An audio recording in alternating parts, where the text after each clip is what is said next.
Hello and welcome to the Hero Spouse. I'm Kendra Ruth, here to answer one of your questions about marriage and midlife crisis. Today we have Zoe. Zoe has a bomb drop of May 24th, 2021, a date of marriage of 2016. She has a high energy replayer and she is not familiar with contact type terms yet. So Zoe says, my husband left the OW, the alienator, in June. She was violent throughout the relationship. She gave him 2 black eyes when he left her. We started to reconnect. I then found out he was seeing her again. So I told him I wouldn't be a part of his life while she was. Good for you.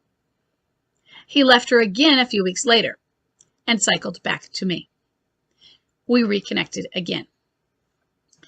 She was then harassing him, begging him to come back, and he ignored her. Good for him. He had some consequences for this, as everyone will discover. She didn't like that, so this time she told the police that he raped her. He got arrested. He sunk into a deep depression. He took an overdose of antidepressants. He stayed in my spare room for over 3 weeks. We became very close and even intimate. The police saw through her lies and dropped everything. He felt safe enough to start staying at his own place. Today he told me I'm amazing and he loves me, but he's not in love with me. He also said that he's still in love with her. Even after all that damage she's done and what she's put him through, he's adamant that they're not in contact. Does it sound like limerence? What should I do to move forward? So you have 2 basic questions, and you have I'm going to say you have a very common situation, though them elevating it to the level that they accuse the MLCer of rape isn't normal, but her antics in manipulation and emotional blackmail and threats, definitely. That is a typical affair down. She just takes it to higher levels. She may be more likely to be a full personality disorder than some others who have those behaviors, but they're really not.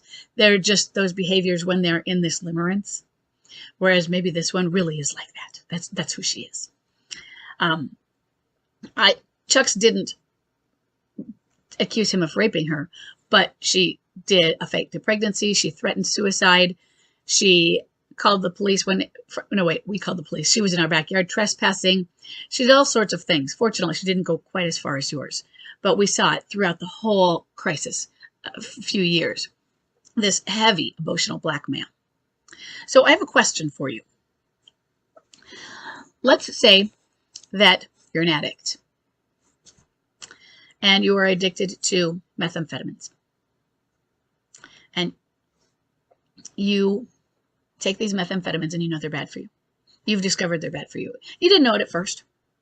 You were experimenting, you were a kid. And then you overdosed. You almost died. You went through rehab. You came back, you fell off the wagon, you went through rehab.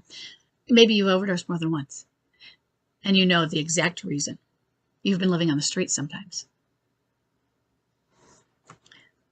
You know the cause is this bad substance. And yet you keep going back to it. You know that the bad substance is bad. You know it's bad for you. You know that it tried to kill you. You know that it's possibly still trying to kill you. So the question that I have then, are you addicted to this substance? That's what you're asking when you ask, does this sound like limerence? Limerence is an obsession. It is an addiction.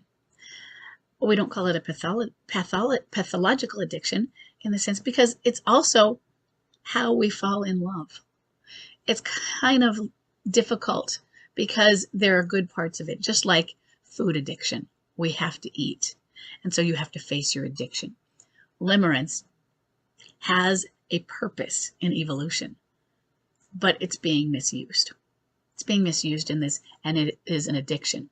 So given everything that you've told me, what do you think? Does it sound like limerence to you? I think you know the answer to that one, okay? This is what it is.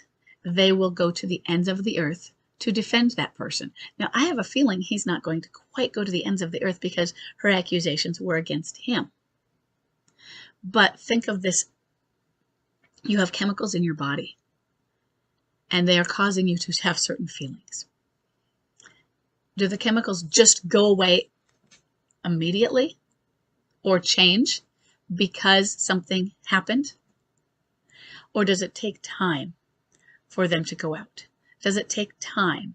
Even though up here you have an academic knowledge of something, but the chemicals in your body aren't caught up. So yes, he knows, and he might not be in contact with her, but it's an obsession, he might be. And instead of thinking, well, this doesn't make sense. Of course it doesn't make sense. Those of us listening, we agree it doesn't make sense. He agrees, probably. It doesn't make sense. It is the chemicals. Because why doesn't it just change it immediately? Why do they go back to people? Why do people who are abused go back to their abusers over and over and over again? When they know, after years of abuse, what is going to happen. When they know that they are likely to get killed in some of those situations. But they can't help it. There's the love bonding, the trauma bonding. He still has those chemicals, though. She might make him all sorts of trauma bond promises, but I think it's more about those limerent chemicals in action. He has to have time for them to go out. And I think he might even understand that if you were explained that, because he knows he's not really in love with her, but he has the feelings of it. He feels in love with her. And as long as he is feeling that, he's not going to be able to transfer it to you right now. He's too confused. He's too caught up in the obsession. Think of it, though, as a chemical obsession that has hijacked his body. It doesn't mean he doesn't really love you. And I hope you figured that out. But this is an obsession, and it is an addiction. And sure, there are parts of it that are definitely his fault. But the hijacking of his body, the chemicals, he's not trying to take those chemicals in so that he can stay with her and stay in an insane relationship. If he had a choice, in his mind, he'd say, no, I don't want that. I don't want to feel this way. But the chemicals are creating those. So I want you to really understand that. What should you do to move forward? Number one, understand what I just said. Understand that his body, his chemicals, his biochemistry has been hijacked by that. Okay? And it does take time. But it does dissipate. It does go out. And when that happens, if he is not through his midlife crisis, he could go looking for somebody else. He has had quite a doozy of a first alienator, if that's his first. And we'll see what happens. He might go through a lot of guilt and shame. Guilt for having what he's done to you in the back and forth, but shame.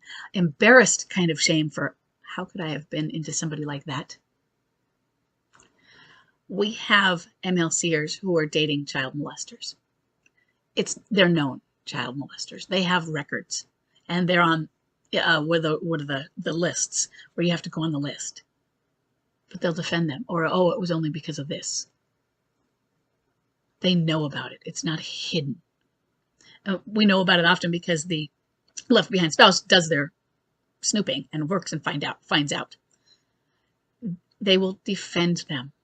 That's what limerence does. So one of the things is you understand that.